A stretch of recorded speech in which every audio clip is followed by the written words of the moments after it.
Saat musim udang tiba, para nelayan akan mempersiapkan diri untuk menjaring udang. Mereka tidak menggunakan bot atau sampan seperti pada umumnya, melainkan mereka mencari udang secara manual. Mereka akan berjalan ke tengah laut dengan air setinggi dada, dan membawa jaring yang terbuat dari bahan yang kuat.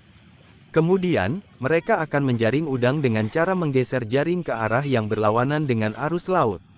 Proses ini sangat melelahkan dan membutuhkan ketelitian yang tinggi. Namun, para nelayan tidak pernah menyerah. Mereka terus berjuang dan bekerja keras untuk mencari udang yang bisa dijual untuk memenuhi kebutuhan hidup mereka. Tetapi, perjuangan mereka tidak selalu mudah. Terkadang, cuaca buruk atau arus laut yang kuat membuat mereka kesulitan dalam mencari udang. Namun, mereka tetap bertahan dan tidak menyerah. Saya sangat salut dengan semangat juang para nelayan ini. Mereka adalah pahlawan sejati yang pantang menyerah dalam mencari nafkah untuk keluarga mereka.